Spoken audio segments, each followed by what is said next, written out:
నమస్తే welcome to four sides TV special discussion నేను Vijay Mahanadu TDP party ప్రతి సంవత్సరం కూడా ఆవిర్భావ దినోత్సవ సందర్భంగా మహానాడు కార్యక్రమాన్ని నిర్వహించుకుంటూ వస్తోంది ఆ విషయం మనందరికీ తెలిసిందే అయితే ప్రతి మహానాడు కూడా టీడీపీ కొంత ప్రతిష్టాత్మకంగా తీసుకొని రాష్ట్ర వ్యాప్తంగా ఉన్నటువంటి కార్యకర్తలందరినీ కూడా అక్కడ గ్యాదర్ చేసి నిర్వహించేటువంటి విషయం మనందరికీ తెలిసిందే అయితే ఈసారి కడపలో జరగబోతోందన్నటువంటి విషయం ఇప్పుడు హైలైట్గా నిలుస్తోంది ఎందుకంటే ఇప్పటి వరకు జరిగిన మహానాడు ఒక లెక్క ఇప్పుడు జరగబోయే మహానాడు మరో లెక్కగా టీడీపీ భావిస్తున్నట్లుగా తెలుస్తోంది అది కూడా మాజీ ముఖ్యమంత్రి వైఎస్ జగన్మోహన్ రెడ్డి సొంత జిల్లాలో జరిగేటువంటి ఈ మహానాడుకు సంబంధించి టీడీపీ అత్యంత ప్రతిష్టాత్మకంగా ఈ కార్యక్రమాన్ని తీసుకున్నట్లుగా కూడా సమాచారం అందుతోంది ఇక ఈ మహానాడుకి రాష్ట్రంలో నలుమూలల నుంచి టీడీపీ కార్యకర్తలని భారీ ఎత్తున సమీకరిస్తున్నట్లుగా తెలుస్తోంది అంతేకాకుండా ఇక్కడ మరొక హైలైట్ న్యూస్ ఏంటంటే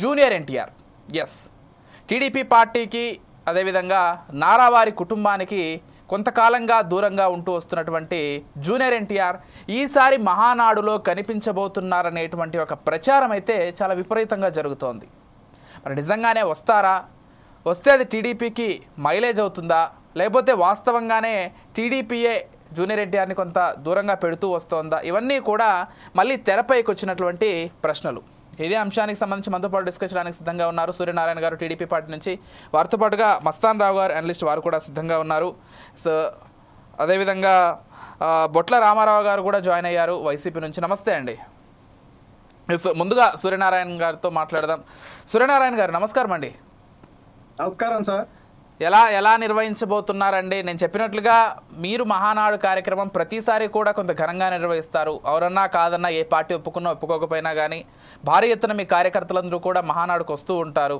ఈసారి కడప జిల్లాను చూస్ చేసుకోవడంలో ఆంతర్యం ఏంటి ఎలా జరగబోతోంది చెప్పండి ముందుగా ఫోర్ సైడ్స్ టీవీ వ్యూవర్స్కి అదేవిధంగా మస్తాన్ గారికి బొట్ల రామారావు గారికి మీకు అందరికీ కూడా శుభ సాయంత్రం అండి ఒకటి తెలుగుదేశం పార్టీ ఆవిర్భావం దగ్గర నుంచి కూడా ప్రతి సంవత్సరం ఏదైతే మా వ్యవస్థాపక అధ్యక్షులు స్వర్గీయ నట సార్వభౌమ నందమూరి తారక రామారావు గారి పుట్టినరోజు వస్తుందో మే 28వ తారీఖు దానికి ఒక రోజు ముందు ఒక రోజు తర్వాత అంటే ప్రతి సంవత్సరం మే నెల 27, 28, 29 సంవత్సర తేదీల్లో ఆ 3 రోజుల్లో మహానాడుని ఒక ఉత్సవం లాగా పండుగలాగా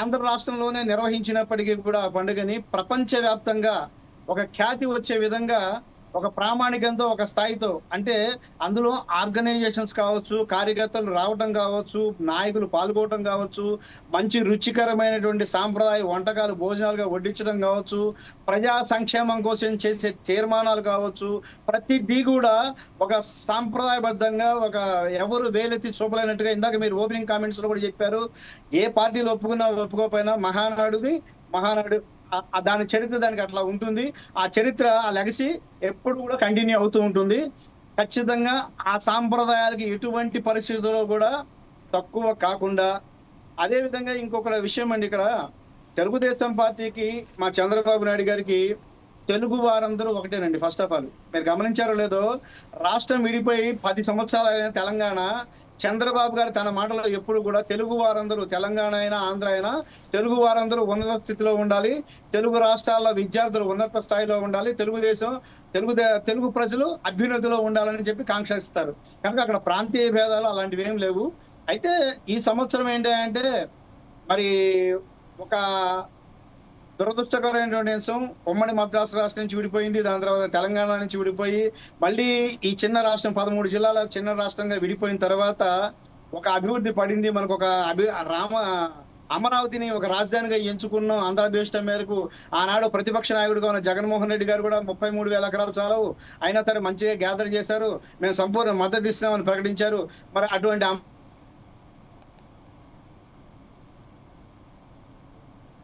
మరి పక్కన పెట్టారు జగన్మోహన్ రెడ్డి గారికి పట్టం కట్టారు 151 సీట్లు ఇచ్చి మరి ఆ తర్వాత అమరావతి విచ్ఛిన్నం అవటం కానీ రాష్ట్రం అంతా అప్పులు పాలవటం కానీ అన్ని రకాలుగా ఆర్థిక విధ్వంసం రాష్ట్ర విధ్వంసం జరిగింది ఈ పరిణామం నుంచి మళ్ళీ తెలుగు ప్రజలు తమను తాము మళ్ళీ బాగు చేసుకోవడానికి కూటమి ప్రభుత్వానికి అఖండ మెజార్టీ ఇచ్చారు రాష్ట్ర వ్యాప్తంగా 175 సీట్లకు గాను 160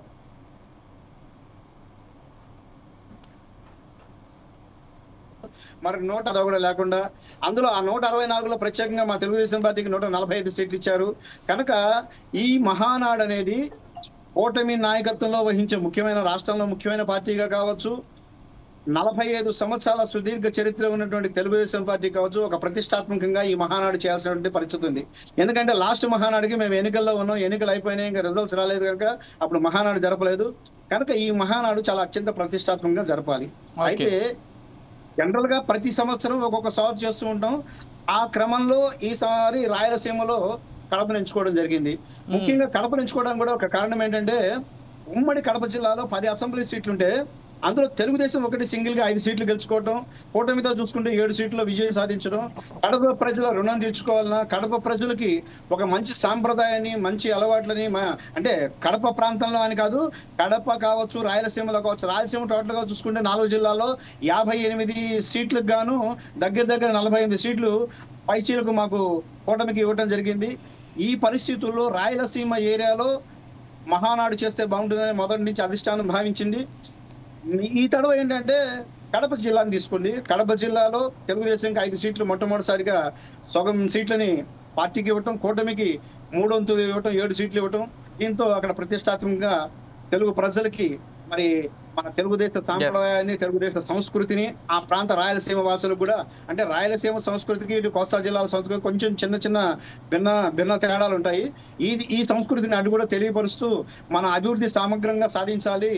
తెలుగుదేశం పార్టీకి ఒక ప్రాంతం లేదు, అన్ని ప్రాంతాల సమగ్ర అభివృద్ధి మాత్రమే తెలుగుదేశం పార్టీ యొక్క ఏకైక జెండా. ప్రతి ప్రాంతం 13 ఉమ్మడి జిల్లాలు కావచ్చు, ఇప్పుడు 26 జిల్లాలుగా విభజించిన జిల్లాలు కావచ్చు, ప్రతి జిల్లా కూడా ఆ జిల్లా భౌగోళిక పరిస్థితులు, ఆ జిల్లాలో ఉన్నటువంటి వనరుల మీద ఆధారపడి ఆ జిల్లా ఆర్థికంగా స్థానం సంపాదించాలి. ఆ జిల్లాలో ఉన్నటువంటి ప్రజలందరూ సుభిక్షంగా ఉండాలి. ఆ జిల్లా విద్యార్థులు బాగా చదువుకోవాలి. అక్కడ వనరులతో నిరుద్యోగ యువతకు ఉపాధి లభించాలి. ఆ విధమైనటువంటి అభివృద్ధి చేయాలనేదే మా ముఖ్యమంత్రిగా ఉన్నటువంటి చంద్రబాబు నాయుడు గారు కానీ, మా పార్టీ జాతీయ అధ్యక్షుడు చంద్రబాబు నాయుడు గారు, కూటమికి ముఖ్యమంత్రిగా ఉన్న చంద్రబాబు నాయుడు గారికి కానీ, మా యువనేత లోకేష్ గారికి కానీ, అదే విధమైనటువంటి కాంక్ష మాతో కలిసి ప్రయాణం చేస్తున్న పవన్ కళ్యాణ్ గారికి అంటే ఆ లక్ష్యం ఉందండి. సూర్యనారాయణ గారు అంటే మాజీ ముఖ్యమంత్రి వర్యులు జగన్మోహన్ రెడ్డి గారిని జిల్లాలో, సొంత జిల్లాలో ఏర్పాటు చేయాలనేటువంటి ఆలోచన ఎక్కడా లేకుండా కేవలం ఇతర అంశాలని పరిగణలోకి తీసుకున్నారని అనుకోవాలి, అంతేనా? ఒకటండి, ఇప్పుడు అది యాదృచ్ఛికంగా జగన్మోహన్ రెడ్డి గారి సొంత జిల్లా కావచ్చు, జగన్మోహన్ రెడ్డి గారి పుట్టిన జిల్లా కావచ్చు. ఆ లెక్కకొస్తే మరి మొన్న మా ప్రభంజనంలో జగన్మోహన్ రెడ్డి గారు కూడా గతంలో కన్నా మెజారిటీ తగ్గింది, 30,000 దాకా మెజారిటీ తగ్గింది. ఆయన 3 సీట్లు మాత్రమే నిలబెట్టుకోగలిగారు అత్యంత కష్టం మీద పోరాడి. మేము 7 సీట్లు గెలిచాం, కూటమిగా మొట్టమొదటిసారి కడప జిల్లాలో బలంగా గెలిచాం. కనుక ఆ అటువంటి విజయాన్ని కూటమికి, ముఖ్యంగా తెలుగుదేశం పార్టీకి 5 సీట్లు ఇచ్చినటువంటి కడప జిల్లాకి రుణం తెచ్చుకోవడం అక్కడ మేము మా యొక్క మహానాడు పార్టీ జరపాలని చెప్పి నిర్ణయం తీసుకోవడం జరిగిందండి. Okay, right. ఒక్కసారి రామారావు గారితో మాట్లాడదాం. రామారావు గారు నమస్కారం అండి. మ్యూట్లో ఉన్నట్టు. నమస్కారం. ఎస్ వినిపిస్తోందండి. రామారావు గారు ఎలా చూస్తారండి ఈసారి జరగబోయేటువంటి మహానాడును కడప జిల్లాలో నిర్వహించడం, అది కూడా గతంలో ఎన్నడూ లేని విధంగా భారీ ఎత్తున నిర్వహించాలనేటువంటి ప్లానింగ్ పెట్టుకోవడం, అంటే జగన్మోహన్ రెడ్డి గారికి ఒక కౌంటర్గా లేకపోతే ఒక సవాల్గా ఈ సభను నిర్వహిస్తున్నారు, సరే పైకి ఏవి చెప్తున్నప్పటికీ అనేటువంటి ఒక చర్చ అయితే లేకపోలేదు. మీరు ఎలా చూస్తారు? ముందు ఈ విషయం గురించి మాట్లాడుకుందాం, తర్వాత దీంట్లోనే మరికొన్ని విషయాలు కూడా ఇంక్లూడ్ చేయాల్సింది. సరే, దీని గురించి అయితే చెప్పండి ముందు. ఇప్పుడు మహానాడు అది నిర్వహణ అనేది తెలుగుదేశం పార్టీ అంతర్గత విషయం అండి. వాళ్ళు ఇక్కడ అది జాతీయ పార్టీకి ప్రకటించుకున్నా ఇక్కడ ఉన్నటువంటి ఏదైతే ఆంధ్రప్రదేశ్ వరకే ఎన్నికల్లో కానీ పోటీ చేస్తుంది. ఈ పార్టీ గురించి మనం మాట్లాడుకుంటామంటే ఈ పార్టీని ఎన్టీ రామారావు గారు దీన్ని స్థాపించి తీసుకొచ్చినటువంటి పరిస్థితి మనం చూసామండి. ఆ రోజు ఆ తెలుగువారి మనోభావాల కోసం ఆయన కొన్ని ఆత్మగౌరవ నినాదంతో తీసుకొచ్చినటువంటి పార్టీ. మరి తదనంతరం ఆ పార్టీని చంద్రబాబు నాయుడు గారు కైవసం చేసుకోవటం, ఆ పరిణామ క్రమం అంతా కూడా మనకు తెలుసు. అదంతా కూడా ఎటువంటి పరిస్థితుల్లో జరిగిందనేది, కొంతకాలం ఎన్టీ రామారావు ఫోటోలు కూడా లేకుండా, తర్వాత ఇప్పుడు మరలా ఆయన చనిపోయిన తర్వాత ఆయన బ్రతికున్నప్పుడు ఏదైతే పార్టీని స్వాధీనం చేసుకున్నాక ఒకసారి కూడా ఎన్టీ రామారావు గారిని చంద్రబాబు నాయుడు గారు కలిసినటువంటి దాఖలాలు కానీ ఎదుర్కొన్నటువంటి పరిస్థితి కూడా లేనటువంటి అంశం మనకు తెలిసిందే. తర్వాత ఇప్పుడు తెలుగుదేశం పార్టీ రకరకాల ఆలోచన విధానాలతోటి ఏదైతే ఆ పొత్తు లేకుండా పోటీ చేయలేనటువంటి పరిస్థితి కూడా మనం చూస్తూ ఉన్నాం. ఇదంతా కూడా మహానాడులో వాళ్ళ పార్టీ యొక్క తీర్మానాలు ఇవన్నీ చేస్తూ ఉంటారు. మరి ఏ రాజకీయ పార్టీకైనా కొన్ని విలువలు, దానికి సంబంధించినటువంటి ఆ తీర్మానాలను కూడా ఆమోదించి దాన్ని అమలు చేయాలి. ఈరోజు అధికారంలో ఉంది కాబట్టి తెలుగుదేశం పార్టీ ఉత్సాహంగా మహానాడు చేసుకోవడానికి ముందుకు పోవడం, అట్లాగే అధ్యక్షుడిగా ఏదైతే జాతీయ అధ్యక్షుడిగా చంద్రబాబు నాయుడు గారిని కూడా మరొకసారి ఎన్నుకునే ఒక ప్రహసనం ఉంటుంది కాబట్టి అది ఆటోమేటిక్ జరిగిపోద్ది ఎక్కడున్నా. మరి అదంతా చేసుకోవడానికి వాళ్ళు ఆ కడపను వేదికగా చేసుకున్నారు. మొట్టమొదటైతే అది ఇడుపులపాయలో చేయాలి, పులివెందులో చేస్తాం, అదని ఎక్కడైనా చేసుకోండి. అది ఒక పార్టీకి యొక్క ప్రజాస్వామ్య దేశంలో ఏ ప్రాంతంలో చేసుకోవడానికైనా హక్కు ఉంది. అదేదో జగన్మోహన్ రెడ్డి గారి ప్రాంతం అనేది ఇట్లా ఎక్కడ చేసుకుంటే ఏమైందండి, గతంలో ఒంగోలు కూడా నిర్వహించుకుంటే అప్పుడు వైఎస్ఆర్ కాంగ్రెస్ పార్టీలో ఉన్నటువంటి బాలినేని శ్రీనివాసరెడ్డి గారే అనుమతులు ఇప్పించారు. వాళ్ళ ఆ మహానాడుకు సంబంధించినటువంటి చాలా అంశాలకి అక్కడ లోకల్గా ఆయన శాసనసభ్యుడిగా అట్లాగే మంత్రిగా ప్రాతినిధ్యం వహిస్తున్నప్పుడు కొంతమంది రిక్వెస్ట్ చేస్తే అనుమతులు ఇప్పించినటువంటి పరిస్థితి కూడా ఉంటుంది. అట్లా ఒక పార్టీ సంబంధించినటువంటి చేసుకునే దానికి మరొక పార్టీ ఎక్కడ కూడా ఇబ్బంది పెట్టేటటువంటి కార్యక్రమాలు చేసినటువంటి దాఖలాలు కూడా లేవు. ప్రత్యేకంగా తెలుగుదేశం పార్టీ మహానాడుకు ఒంగోలు నిర్వహణప్పుడు కూడా ఈ యొక్క సందర్భంగా మనం గుర్తు చేసుకోవాల్సినటువంటి అంశం ఉంది. మరి అటువంటి పరిస్థితులు అయితే మనం చూసాం. మరి ఈ మహానాడులు ఎటువంటి తీర్మానాలు చేస్తారు ఏంటనేది వాళ్ళు అంతర్గతంగా ఉన్నాయి. ఇప్పటికే ప్రజలకైతే మాత్రం వీళ్ళు ఇచ్చినటువంటి హామీలేమి అమలు కాకుండా వీళ్ళు సంబరాలు చేసుకుంటుంటే ప్రజల్లో ఎటువంటి రియాక్షన్ వస్తుంది అనేది కూడా మనం ఇప్పుడు గమనించాల్సినటువంటి పరిస్థితి కూడా ఉందని ఈ సందర్భంగా మనం గుర్తు చేసుకోవాల్సినటువంటి ఆవశ్యకత ఉంది. ఎందుకంటే జగన్మోహన్ రెడ్డి గారి పథకాలన్నింటిని కూడా మెరుగ్గా అమలు చేస్తామని చెప్పడంతో పాటు సూపర్ 6 అని రకరకాల హామీలు ఇచ్చారు వీళ్ళు. ఆ హామీల మీద ఎక్కడ కూడా నిలబడకుండా యూటర్న్ తీసుకున్నారు. అట్లాగే పవన్ కళ్యాణ్ కూడా ఏదో కూటమిలో ఉన్నటువంటి ఉప ముఖ్యమంత్రి కూడా చాలా అంశాల్లో యూటర్న్ తీసుకున్నాం. ఇప్పుడు అట్లా జరుగుతున్నటువంటి అంశాల మీద ఎక్కడా కూడా క్లారిటీ లేనటువంటి పరిస్థితి ఉందండి మనం చూస్తూ ఉంటే.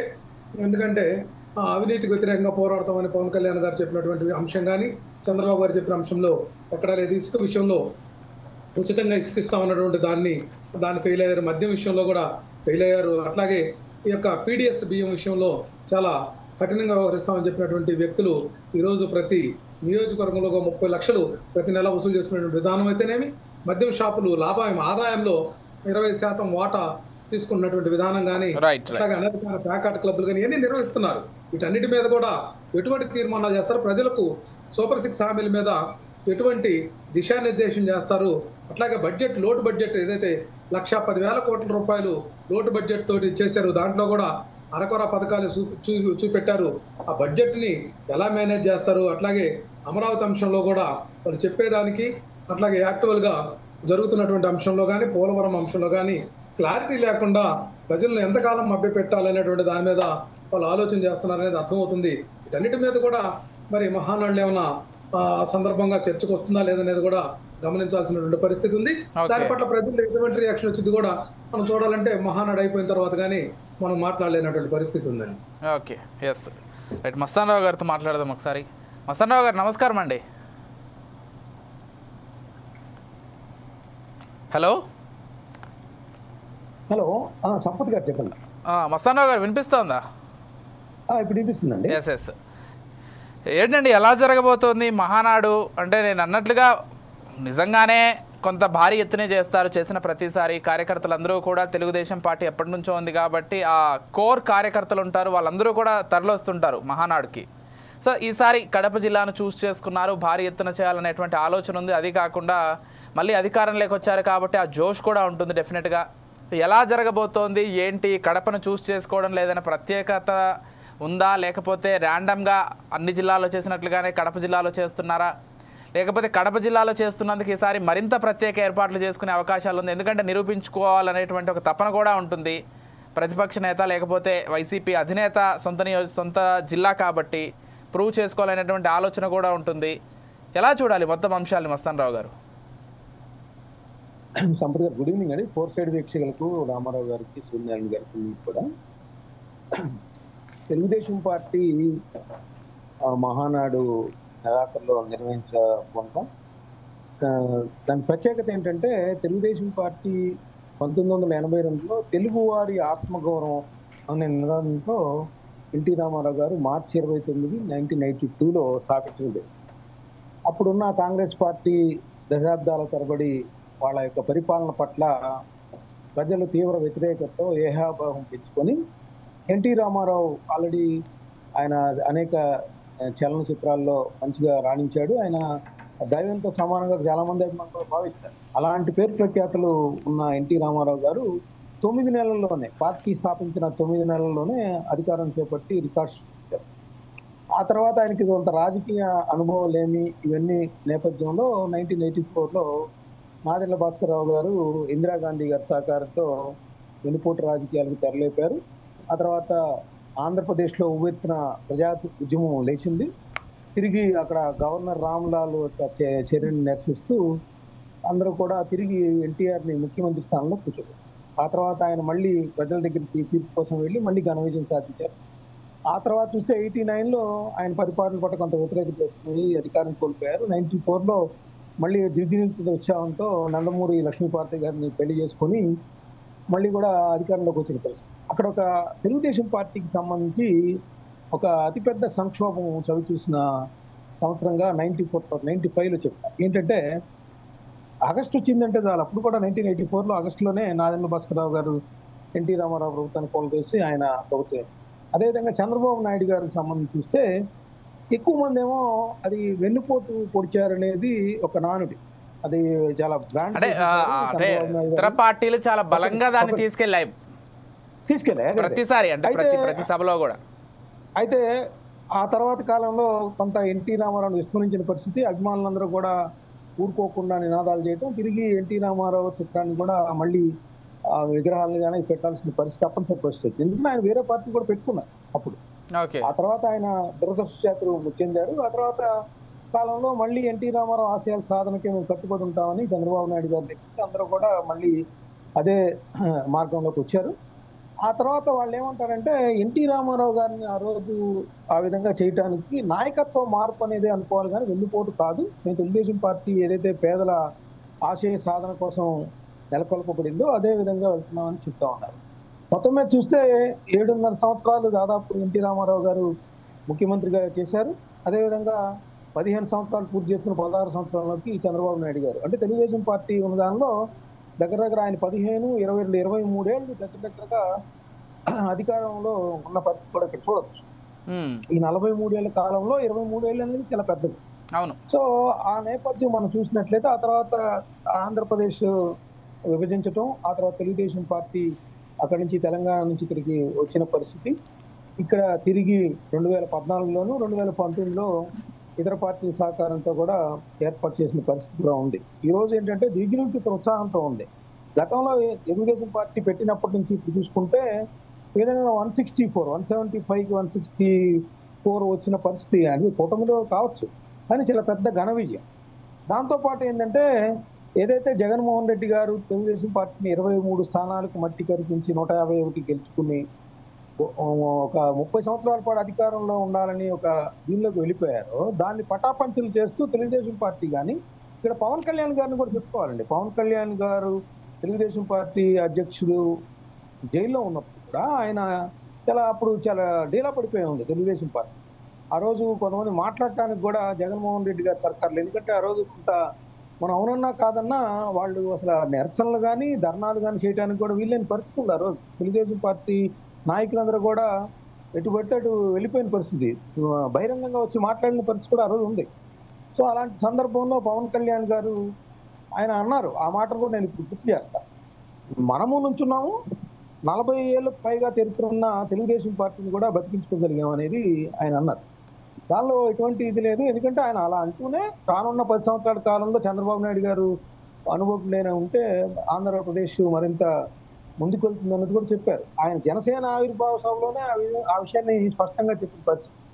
సో ఇప్పుడు మహానాడులో కూడా అది కూడా వస్తుందనేది చెప్పాలి. ఇక లోకేష్ సంగతి చెప్పి ఇప్పుడు రానున్న కాలంలో ఏంటంటే ఆ తెలుగుదేశం పార్టీకి ఎవరు అవునన్నా కాదన్నా ఏమి రాజకీయ ఎత్తుగడలు ఎలా ఉన్నా కూడా లోకేషే నాయకత్వం ఇస్తాడనేది అందరూ అంగీకరించాల్సిన వాస్తవం.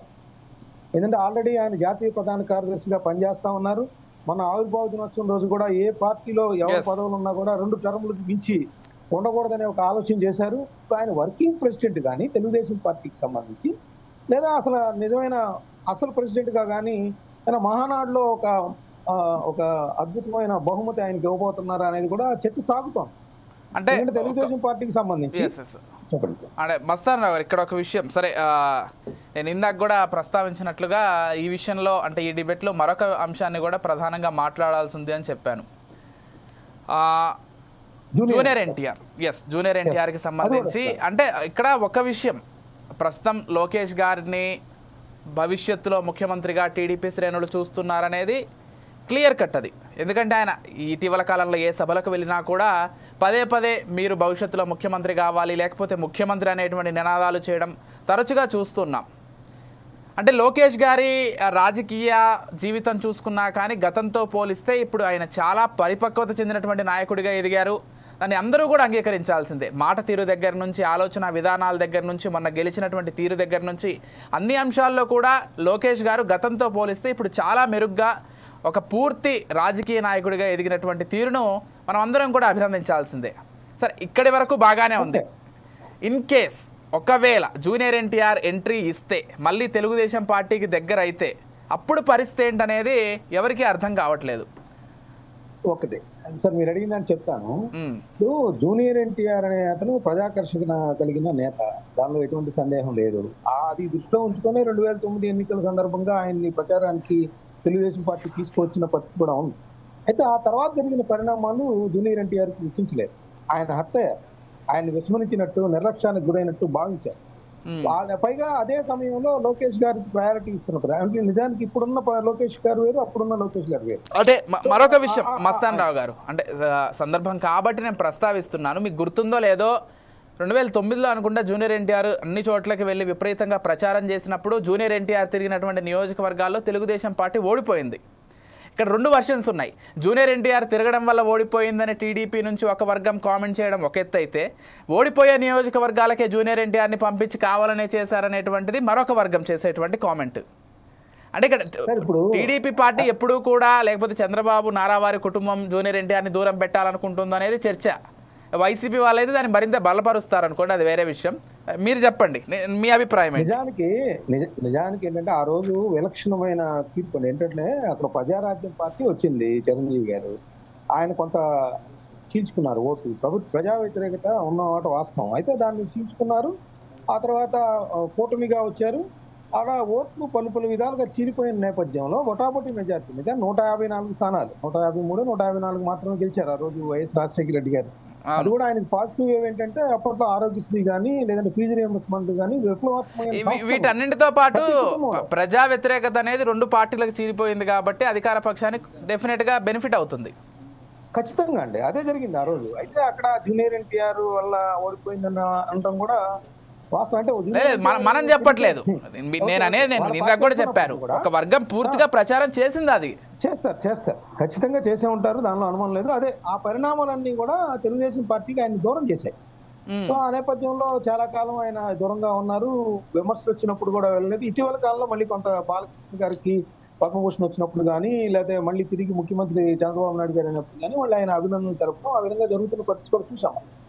ఆ తర్వాత ఇప్పుడు కళ్యాణ్ రామ్ గారిని, జూనియర్ ఎన్టీఆర్ గారిని ఇన్వైట్ చేస్తారంటున్నారు. అది నిజానికి ఎవరు కూడా ధృవీకరించలేదు. నిజానికి వార్తలు అయితే వస్తా ఉన్నాయి మహానాడికి సంబంధించి, దానిలో ఎటువంటి ఇది లేదు. ఇంకోటి ఏంటంటే, నేను చెప్తాను, మీరు టైం ఇస్తే తప్పకుండా మీరు చెప్పండి. లోకేష్ గారికి సంబంధించి మనం చూసినట్లయితే 5 సంవత్సరాల క్రితం ఆయన ఏమన్నారంటే, 5 సంవత్సరాల క్రితం కాదు, 3 సంవత్సరాల క్రితం వరకు ఆయన్ని పప్పుగా బ్రాండ్ చేశారు. శుద్ధ పప్పు అన్నారు, ఇక రకరకాలు ఆయనకి మాలోకం అన్నారు, రకరకాల ట్రోల్ చేశారు. చేసిన నేపథ్యంలో అదే వ్యక్తిని ఈరోజు ఆయన రాసిన రెడ్ బుక్ చూస్తే నిత్యం ఆయన్ని మననం చేసుకోవాల్సిన పరిస్థితి వైఎస్ఆర్సీపీ నాయకులకు ఉంది. నేను ముందు చెప్పింది కూడా అదే. ఆయన రాజకీయ జీవితం చూస్తే ఒక 3 సంవత్సరాల క్రితము ఇప్పుడు పూర్తిగా మారిపోయింది. లోకేష్ ఎంతగా పరిణితి అంటే, ఆయన పప్పు అన్న వాళ్ళ నోర్లు ముయించడానికి ఈయన పరదాల సీఎం అనే ఒక బ్రాండ్ కట్టాడు జగన్ గారికి. పరదాల సీఎం, చెట్లు కొట్టేసే సీఎం, ఈ విధంగా. అంటే ఎంత మెచ్యూరిటీ వచ్చింది అనేది మరి వైఎస్ఆర్సీపీ నాయకులు చెప్పాలి ఈరోజు. ఎందుకంటే రెడ్ బుక్ మడిచి ఎక్కడో పెట్టుకోమని చెప్పారు వాళ్ళందరూ కూడా. రెడ్ బుక్ గురించి మాట్లాడుతూ ఉంటే అది ఎక్కడైనా మడిచి పెట్టుకోండి, అది మమ్మల్ని ఏం చేయలేదు. ఈ రోజు చూస్తే జగన్మోహన్ రెడ్డి గారు నిత్యం ప్రెస్ మీట్ లో ఒక 10 సార్లు అంటారు రెడ్ బుక్ గురించి. రెడ్ బుక్ రాజ్యాంగం నడుస్తుంది అంటారు ఇప్పుడు వైసీపీ వాళ్ళందరూ అదే అంటున్నారు. సో ఆ విధమైన నాయకత్వ లక్షణాలు, అది నాయకత్వ లక్షణాలు అనుకోండి, తెలుగుదేశం పార్టీని బలపరచడం అనుకోండి, ఏదైనా కావచ్చు.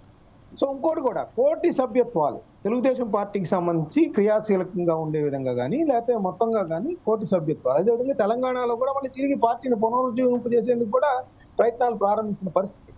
సో ఇవన్నీ అయితే ఏంటంటే పార్టీకి సంబంధించి నేను చెప్తాను. ఇక ప్రభుత్వానికి సంబంధించి ఇప్పుడు రాయలసీమ ఇప్పుడు వాళ్ళు పెడుతున్నారు కడపలో ఏంటంటే ఆల్రెడీ జకియా ఖాను నిన్న బీజేపీలో చేరారు. రాయచోటి నుంచి ఎన్నికయ్యారు ఆమెను ఎంపిక చేసుకున్నారు ఆ రోజు. అదేవిధంగా మైనార్టీసీ ఉప ముఖ్యమంత్రిగా పెట్టిన కడప నగరంలో కూడా వైఎస్ఆర్సీపీని ప్రజలు ఓడించారు. అదేవిధంగా మైదుకూరులో చూసాం మనం, మైదుకూరులో కూడా చైర్మన్ వెళ్ళిపోయిన పరిస్థితి. సో ఇవన్నీ గమనించినప్పుడు ఏంటంటే ఒక సొంత కుటుంబం నుంచే పులివెందులకు కానీ లేదంటే కడప పార్లమెంట్ నియోజకవర్గంలో సొంత కుటుంబం నుంచే టైటరింగ్ వచ్చిన పరిస్థితి షర్మిల గారు. సో ఇవన్నీ కూడా ఎదుర్కొంటున్నారు. ఓ పక్కన పార్టీ నేతలందరూ వెళ్ళిపోతా ఉన్నారు. వైఎస్ఆర్సీపీ బలహీన పడిపోయిన విధానం కూడా ఇక్కడ చూడొచ్చు. సో అది దృష్టిలో ఉంచుకొని అక్కడ ఉన్న కడపలో ఉన్న తెలుగుదేశం పార్టీ వాళ్ళకి కానీ వాళ్ళందరికీ కూడా ఉత్సాహం కల్పించేందుకు ఈరోజు అక్కడ మహానాడు అనేదాన్ని కడపలో నిర్వహిస్తున్నారనేది నేను అంటాను. ఎందుకంటే 11 స్థానాలు గెలుచుకుంటే 3 స్థానాలు ఇప్పుడు ఇంత దిగజారిపోయిన ఫలితాలు చూసినప్పటికీ కూడా కడపలో 10 ఉంటే రాష్ట్రం మొత్తం మీద విశాఖపట్నంలో 2, ప్రకాశం జిల్లాలో 2, కర్నూలులో 2, చిత్తూరులో 2, ఈ 2 ఆ 4 జిల్లాల్లో గెలిచి ఇక్కడ ఈ జిల్లాలో కడప జిల్లాలో అంటే ఆయన రాజశేఖర రెడ్డి గారు 5 సంవత్సరాలు ముఖ్యమంత్రిగా చేశారు వాళ్ళ కుటుంబం నుంచి.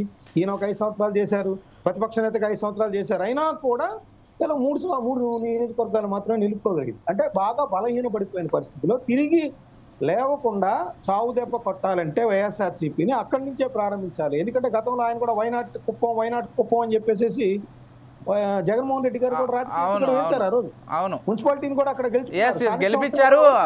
మనము 175లో 175 ఏ విధంగా కొడుతున్నామో కుప్పం నుంచే ప్రారంభిస్తా అని కూడా చెప్పారు. కుప్పం నుంచే కాదు, కొడాల నాని గారు అయితే కుప్పంలో ఆయన గెలిస్తే నేను బూట్లు తుడుస్తానని కూడా చెప్పారు ఆయన. రాజకీయ సవాళ్ళు ఎన్నో ఉంటాయిలేండి. అంత దాకా వెళ్ళింది అంటున్నాను, ఆ విధంగా వెళ్ళింది అంటున్నాను. ఎవరిని నేను కించపరచను, గుర్తు చేస్తాను.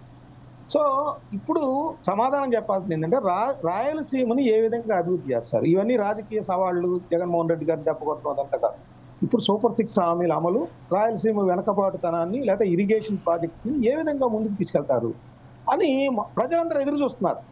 లోకేష్ నాయకత్వం అప్పచెప్తారా అదంతా పార్టీ విషయం. ఇప్పుడు వీళ్ళకి అధికారం అప్పచెప్పిన తర్వాత 164 స్థానాలు ఇచ్చిన తర్వాత జగన్మోహన్ రెడ్డి గారి వైఫల్యాలు అన్ని నేపథ్యంలో మీరు ఏ విధంగా ముందుకెళ్తారు, మీరు ఏ విధంగా ఆంధ్రప్రదేశ్ ని అభివృద్ధి పదంలో తీసుకెళ్తారు. మీరు పైన మీ డిపెండెన్సీ సర్కారు ఉందంటున్నారు. సో మరి దానికి సంబంధించి నిధులు ఏ విధంగా తెస్తున్నారు. కడప స్టీల్ ప్లాంట్ లో 2 సార్లు కూడా శంకుస్థాపన చేసి వైఎస్ కుటుంబం విఫలమైంది. మరి మీరు ఏ విధంగా పూర్తి చేయగలుగుతారు? ప్రజలకు సమాధానం చెప్పాలి. ఈ రోజు కడపలో ప్రజలకు అంటే నాకు తెలిసి మీరు అన్నట్లుగా కడప స్టీల్ ప్లాంట్ ప్రస్తావన ఖచ్చితంగా రావాలి, వస్తుందని కూడా అనుకుంటున్నాను. అదే సార్, ఇరిగేషన్ ప్రాజెక్టులు ఉన్నాయి రాయలసీమలో. అంద్రినీవా కావచ్చు, గాలేరు నగరి కావచ్చు, మచ్చుమర్రి కావచ్చు, అవి ఎక్కడ వేసిన దొంగలు అక్కడికే ఉన్నాయి, పూర్తి చేయలేకపోతున్నారు. వాటికి సమాధానం చెప్పాలి రేపు.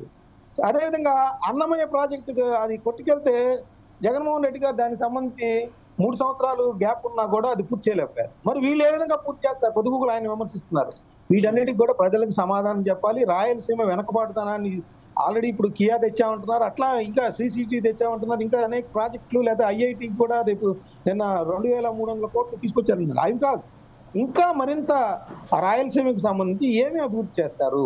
అదేవిధంగా రాజధాని ముఖ్యంగా రాయలసీమకి అసలు నీళ్ళని ఏ విధంగా ఇవ్వబోతున్నారనేది ప్రధానమైనటువంటి టాపిక్.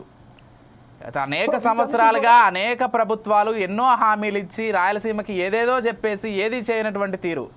వాస్తవానికి తెలంగాణ కొంత బాగుపడింది, అటు కోస్తాంధ్ర ఎప్పటి నుంచి బాగుంది, కానీ రాయలసీమ ప్రాంతం చాలా వెనుకబడింది. నీళ్లు లేవు, కరువు ప్రాంతము, పెద్దగా ప్రాజెక్టులు లేవు. రాజధానికి ఇటు హైదరాబాద్ రాజధానికి దూరంగానే ఉంది, ఇప్పుడు ఉన్నటువంటి అమరావతి రాజధానికి దూరంగానే ఉంది. కాబట్టి రాయలసీమని కాన్సన్ట్రేట్ చేయాల్సిన అవసరం ఖచ్చితంగా ఉంది ప్రభుత్వాలకి. ఇప్పటికి కూడా కర్నూలు నుంచి అనంతపురం నుంచి వలసలు వెళ్తుంటారండి. అనంతపురం నుంచి ఈ రోజు కూడా వలస వెళ్తారు. అది సో వీటన్నిటికి కూడా తెలుగుదేశం పార్టీ మహానాడులో సమాధానం చెప్తారని చెప్పాలని కూడా ఆశిద్దాం హోప్ఫుల్లీ. Right, yes. సూర్యనారాయణ గారు, ఎస్, నేను ఇందాక ప్రస్తావించినట్లుగా జూనియర్ ఎన్టీఆర్ టాపిక్ అయితే ఖచ్చితంగా మాట్లాడాల్సింది. ఎందుకంటే ఈరోజు చర్చ మొత్తం కూడా అదే విధంగా జరుగుతోంది.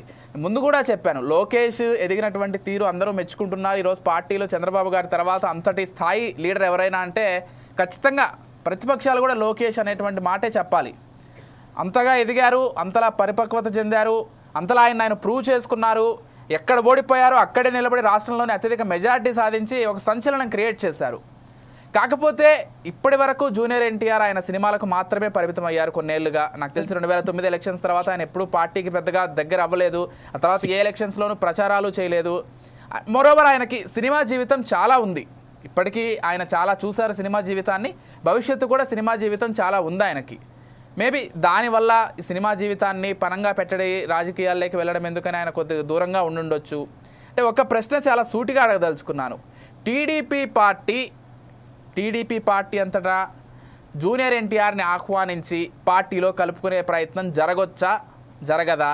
ఇన్ కేస్ జరిగితే ఇప్పుడు ఖచ్చితంగా పార్టీలో ఫ్యూచర్ లీడర్ ఎవరనేటువంటి చర్చ కూడా వస్తుంది. లోకేష్, జూనియర్ ఎన్టీఆర్ అనేటువంటి వర్గాలు కూడా ఏర్పడే అవకాశం ఉంది. ఇవన్నీ కూడా ప్రస్తుతం ఎవరికి అంతు చిక్కని ప్రశ్నలు. ఏం చెప్తారు సూర్యనారాయణ గారు? సంపత్ గారు, ఒక చిన్న విషయం అండి. ఇప్పుడు ముఖ్యంగా ముందు మస్తాన్ రావు గారికి నేను హృదయపూర్వకంగా ధన్యవాదాలు చెప్పారు. ఎందుకంటే వారు చాలా చక్కగా విశ్లేషించారు. మాకన్నా ఎక్కువగా కూడా పార్టీ యొక్క స్థితి మొత్తాన్ని కూడా చాలా అద్భుతంగా విశ్లేషించారు. అట్లాగే ఇందాక బొట్ల రామారావు గారు చెప్తున్నారు, ఒంగోలులో ఏదో అప్పుడు ఉన్నటువంటి బాలినేని శ్రీనివాసరెడ్డి గారు హెల్ప్ చేశారని. ఆయన అప్పుడు మీ పార్టీలో ఉన్నారు ఎమ్మెల్యేగా. ఒంగోలు సభని నిలవరించడానికి మీరు ఎన్ని ఆటంకాలు సృష్టించారో ప్రపంచం మొత్తానికి తెలుసు.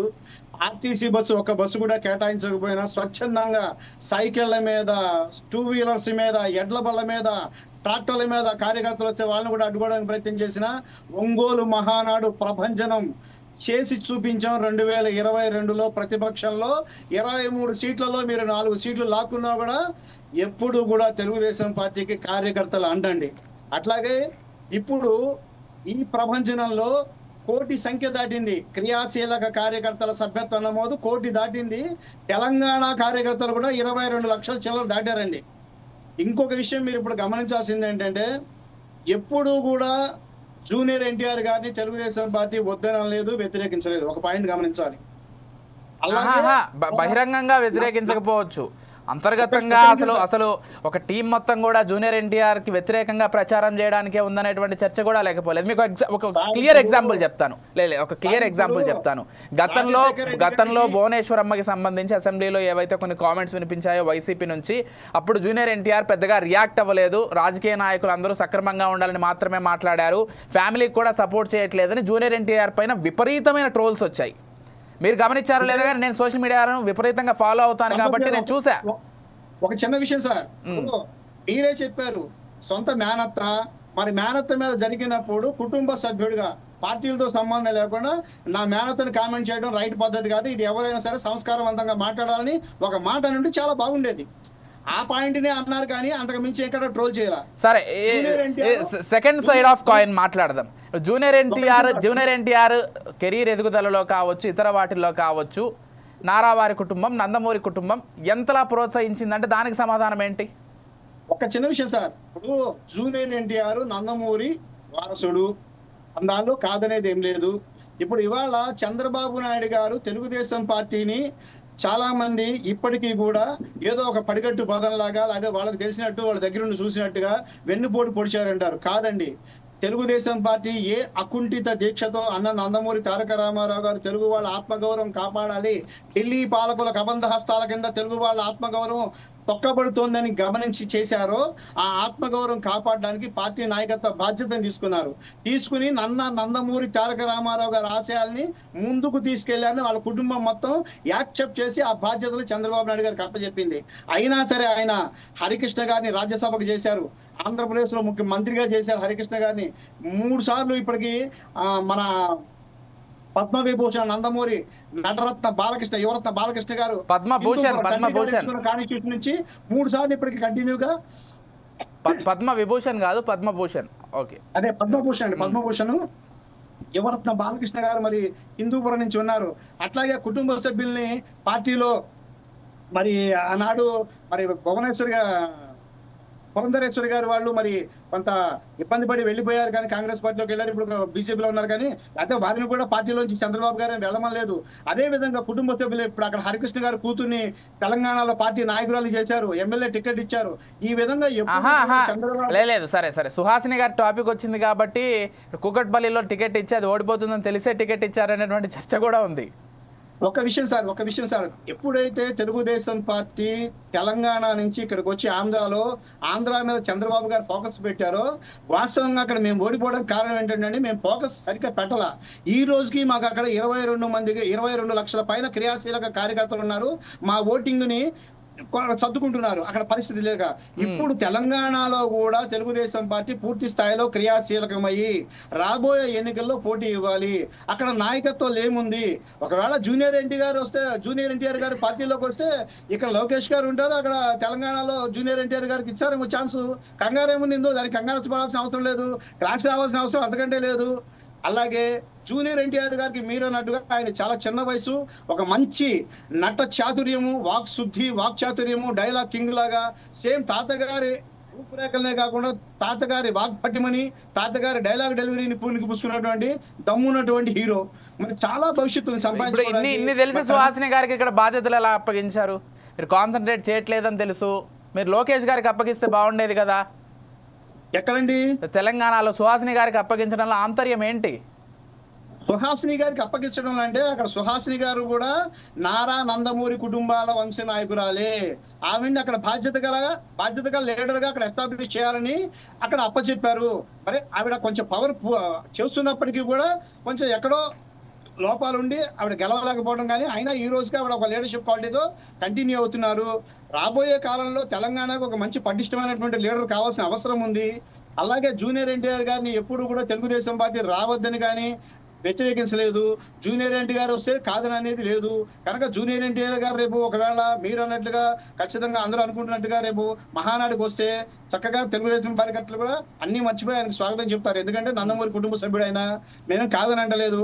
అయితే ఇక్కడ ఇంకొక విషయం ఏంటంటే, మీరందరూ ఇందాక మస్తాన్ గారు చెప్పినట్టుగా